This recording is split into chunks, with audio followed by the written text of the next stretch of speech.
India যে এই ছোট ছোট ইন্ডাস্ট্রি করে তুলছে, কটেজ ইন্ডাস্ট্রি, যেই ফেন্সি ডিলটা আমাদের দেশে আছে, ওই ফেন্সি ডিলটা কিন্তু ওরা খায় না। এটা শুধু আমাদের দেশে পাচার করার জন্য কিন্তু এই ফেন্সি ডিলটা ওরা তৈরি করে থাকে। আমি কিন্তু কোনোদিন দাবি করি নেই। মাদকের ক্ষেত্রে আমি বলি দুইটা জিনিস আমরা কন্ট্রোলে আনতে পারি নাই, একটা হলো মাদক আর একটা হলো দুর্নীতি। যে আমাদের যেন ভবিষ্যতে এই মাদক শক্তি নিরাময় কেন্দ্র না থাকে।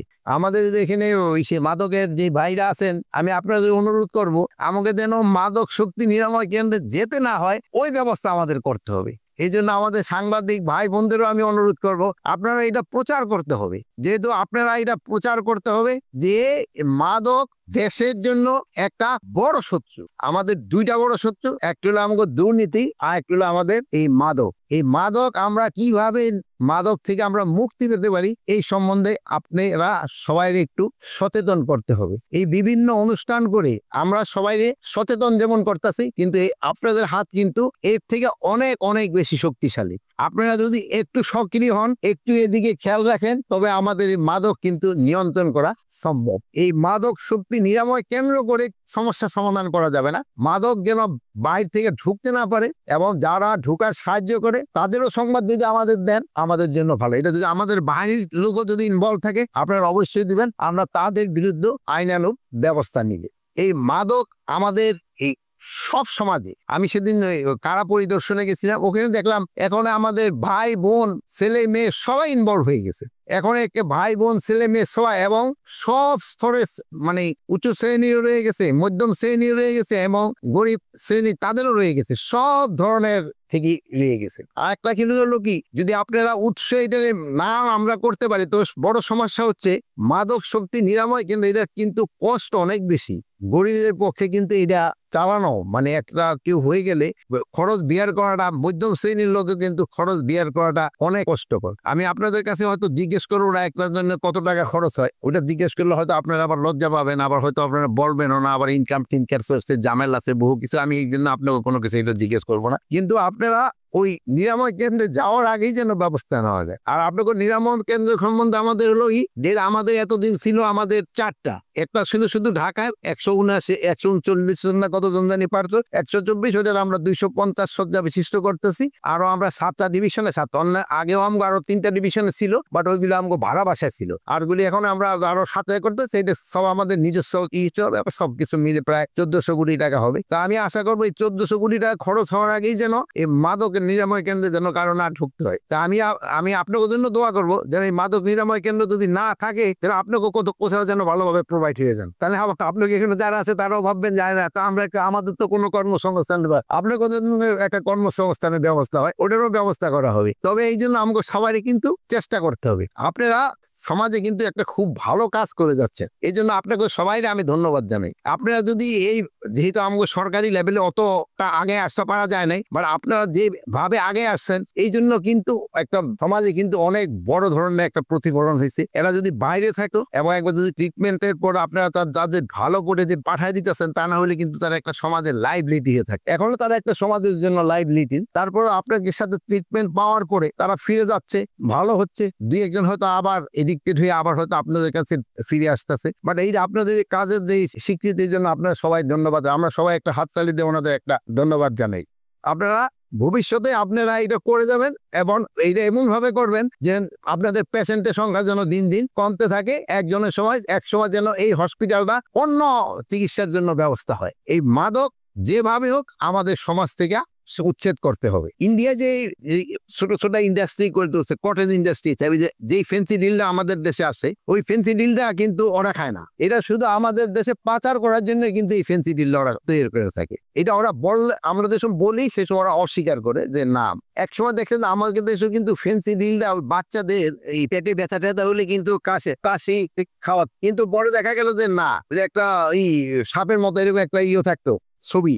এটা ওই ইন্ডিয়া করতেছে, যে ভাই যেটা বলছে এটা সত্যি কথা। এই জন্য আমি ওই বিজিবি শিখে আপনাকে সেদিনও বলছি এই কথাটা, বিজিবি সৈনিকদের অ্যাড্রেস করার সময় সবসময় বলতাম, তোরা যদি একটা এই ছেড়ে দিয়ে কি বলে এই ফেন্সি ডিল হয়তো 100-200 টাকা করে পাচ্ছ, বাট এই ফেন্সি ডিল তোমার ছেলে মেয়ে বা তোমার কোনো আত্মীয় স্বজন খাবে, তুমি সেই সময় টের পাইবা যে তুমি কি অন্যায় করছো। এটা আমাদের কিন্তু সমাজের সব শ্রেণীর লোকেরই বুঝতে হবে। এটা শুধু আইন শৃঙ্খলার বাহিনী না, যেটা শুধু আইন শৃঙ্খলা বাহিনী থেকে হয়তো কিছু বাট অন্যরা যারা ক্যারি করতেছে, আছে। আর জানি আছে কি জানি বলে গডফাদার, তারা কিন্তু আবার হোটেল ইন্টারকনে বয়ে রয়েছে, এটা আবার আমগোর সাথে চা খেয়ে থাকে, এরা আবার দেখুন আমগোর সাথে ঘোরাফেরা করে। আমি এই জন্য বলছি যে এক ক্ষেত্রে আপনাকে কিন্তু প্রপার অ্যাকশন নিতে হবে। আমরা খালি কেরিয়ার বই ধরতে পারি, কিন্তু গডফাদারদের কিন্তু খুব একটা ধরতে পারতাছি না। আপনাদের যেভাবে হোক এই গডফাদারদের ধরতে হবে। আপনারা চাচ্ছেন যে হাতিয়ার দেওয়া, আপনাকে হাতিয়ার দেওয়া হয়েছে, আপনারা এই যে 1400 কোটি টাকার হিরো দেওয়া হইলো, তারপরে আপনারা আর কি বলছে সংখ্যা বাড়ানোর ক্ষেত্রে হিরো করে দিব, কিন্তু আপনারা গডফাদার ধরতে হবে। এই কেরিয়ার ধরে কিন্তু লাভ নেই, গডফাদার না ধরলে এটা পুরা বন্ধ হয়। আর মিয়ানমার সেক্টরে আমরা অনেক দিন যাবত বলছি, আমরা তিনজনই ইনফ্যাক্ট যাওয়ার কথা ছিল, যে ওই এলাকা দিয়া কিন্তু ইটা সবচেয়ে বা বেশি আসছে, এবং একটা মানে অন্য দেশের একটা যে বাহিনী হয় তারা কিন্তু পুরা নির্ভর করতেছে এইটার উপরেই। এটা থেকে তারা আয় করে, তারা একটা তাদের ঘর সংসার এবং সব চালাচ্ছে। এখন এই জন্য এটা কিভাবে বন্ধ করে দেয় আমরা চেষ্টা করে যাচ্ছি, কিন্তু হ্যাঁ আমরা যে বলবো আমরা খুব সফল হচ্ছি তা না। আপনারা অনেক সময় নামও জানেন যে বদিশা, হ্যাঁ বদি, এরকম অনেক বদি হয়ে গেছে, এখন অনেক বদি হয়ে গেছে। এখন এইগুলি কিভাবে ধরা যায়, এগুলি আপনাদের সাহায্য সহযোগিতা লাগবে। আপনারা এই মাদকের উপরে ভালো ভালো ফিচার করেন, যদি ওইরকম করেন এবং কিছু নাম ঠান দিতে পারেন, যেহেতু আপনাকে তো একটা ইন্টেলিজেন্স আমগো থেকে আরো বেশি কাজে করে। প্লাস এটা আপনাদের ক্ষেত্রে যে বাইক পয়েন্ট আউট করলো, এটার ক্ষেত্রে যদি কারো প্রমাণ পাওয়া যায়, আপনারা কিন্তু আইনের আওতায় চলে আসবেন। কাউরে কিন্তু আমি ছাড় দেব না, যদি এরকম আপনার নাম দিতে কাউরে আমি ছাড় দেবো না। অনেকেরই স্যার আমরা ডিপি করেছি, অনেকের ব্যবস্থা নিস না, এই ডিপি না একবার বা করে দিবা। গণমাধ্যম এবং সাংবাদিক হলের কিছু প্রশাসনের লোক তাদের ভর্তি না ভালো হবে স্যার। তারা কার্যক্রম চলছে সরকার, এবং এইগুলো একের জন্য সব জায়গায় ভোটিংয়ের জন্য অনেক টাকা লেনদেন করতে হয়। এটা আমি মনে করি সচিব মহোদয় এখানে আছেন, কারা আসেন ঢাকায়, কারা ঢাকার বাইরে যান, এই পোস্টিং গুলো লসগুলিও এখন নাকি আপনি যেটা বললেন ঢাকার থেকে নাকি এখন আরো বেশি ইম্পর্টেন্স পেয়ে গেছে এই কক্সবাজার। হ্যাঁ কক্সবাজারের দিকে, হ্যাঁ কক্সবাজারের দিকে নাকি আরো বেশি। মানে উপদেষ্টা উচ্চ শ্রেণীর সাথে আমরা দেখছি যে এখন যদি আপনি মতিঝিলে যা, ছোট ছোট ছেলে মেয়েরা, আপনার মেয়েরাও এবং ছেলেরাও 8, 10, 15 বছর পর্যন্ত বয়সের ছেলেমেয়েরা ওপেন নেশা করে, এবং এটা প্রত্যেক 24 ঘন্টা গেলেই আপনি পাবেন। এই বিষয়ে আপনি শোনেন, আমি এর আগে ওই যে আপনি যে ছেলেরা বললেন আবার একটা বললেন, ওটা আমি একটু বলে অনেকে আবার রাগ হয়েছিল। তা আপনারা বলেন, আপনারা বললে কিন্তু সুবিধা যে হইলে তা আমার ক্ষেত্রে অ্যাকশন নিতে সুবিধা। আপনারা এটা বলেন এটা যে আপনারা নিকেন বললে ভালো।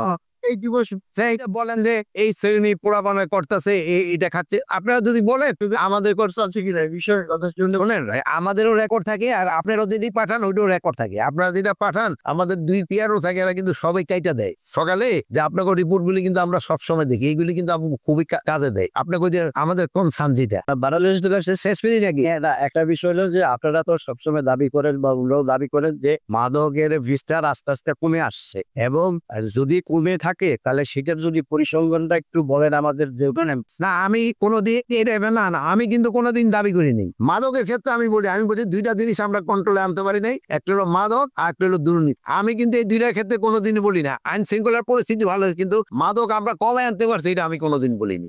আপনাদের আমি ভাইয়েরা তো অনেকটা আছে, আমি কোনোদিনই এই কথাটা কোনোদিন বলি নাই। যেহেতু এটা আপনাকে সাহায্য এবং সহযোগিতার দরকার, এটা কমায় আনতে হবে। আর গডফাদার যে ইনফরমেশন দেওয়া যাবে আবার বিষয় করে দেন, গডফাদারদের ইনফরমেশন দেওয়ার জন্য ঘোষণা করে একটা প্রশ্ন ছিল প্রসাদ হচ্ছে অ্যাওয়ার্ড। হ্যাঁ এখন হলে কি আমি আমাদের কলিগের সাথে আলাপ না করে এই মুহূর্তে আমি হয়তো অ্যাওয়ার্ড বিচার করতে পারি না, বাট যারা ইনফরমেশন দেয় তাদের ডেফিনেটলি একটা অ্যামাউন্ট টাকা দেওয়া হয়। একটা প্রশ্ন ছিল আমরা জানি যে সচিবালয় সবচেয়ে গুরুত্বপূর্ণ একটা জায়গা, গত বছর শুরুতে সচিব এর প্রশ্নটা আগে নিব, নাহলে আবার বৈষম্যের শিকার। বলো তুমি বলো।